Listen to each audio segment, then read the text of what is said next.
Well, the death of George Michael last year sent shockwaves around the world, but his legacy very much lives on this weekend at the Sydney Gay and Lesbian Mardi Gras. With me now is organiser of a tribute float, James Breckney. James, what have you got in store?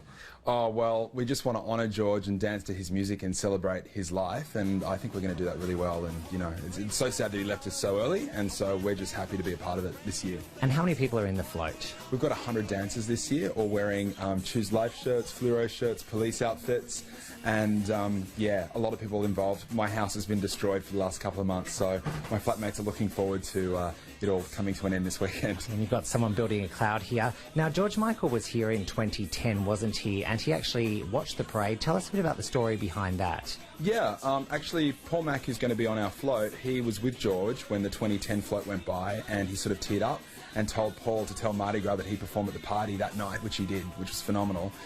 So it's kind of nice that we've got Paul on the float this year to sort of complete the circle to memory him now that he's gone. And how is Paul feeling? Paul is obviously, like, he knew him, so he's really, you know, quite emotional about it. And for the rest of us that never got the chance to meet George, we're just so thrilled that he can be a part of it.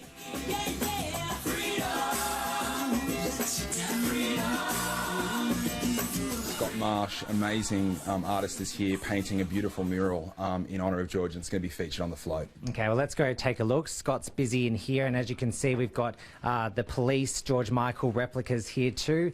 Scott, you're very busy, but first, what's with the mask? My background's in illegal graffiti, so I just like to keep my identity under wraps, basically. Fair enough. And what exactly are you doing here? Because I know you've created a few murals, including one of the former Premier Mike Baird, but this one's a very different tone.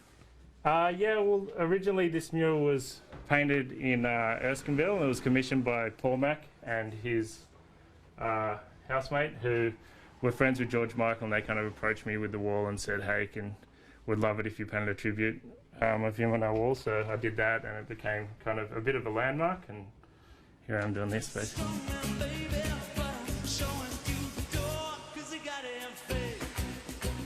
And why have you decided to paint him in you've sort of glorified him, whereas all your other work's a little bit, I guess, controversial, one might say? I guess it's where the shoe fits, you know. From everyone I've spoken to, a really amazing person, so I think it's fitting. All right, well, happy Mardi Gras, and I'll let these guys get back to getting ready as well. Of course, this year there will be 186 floats taking part in the Mardi Gras parade, and the advice from these guys, if you want to see it, get there early.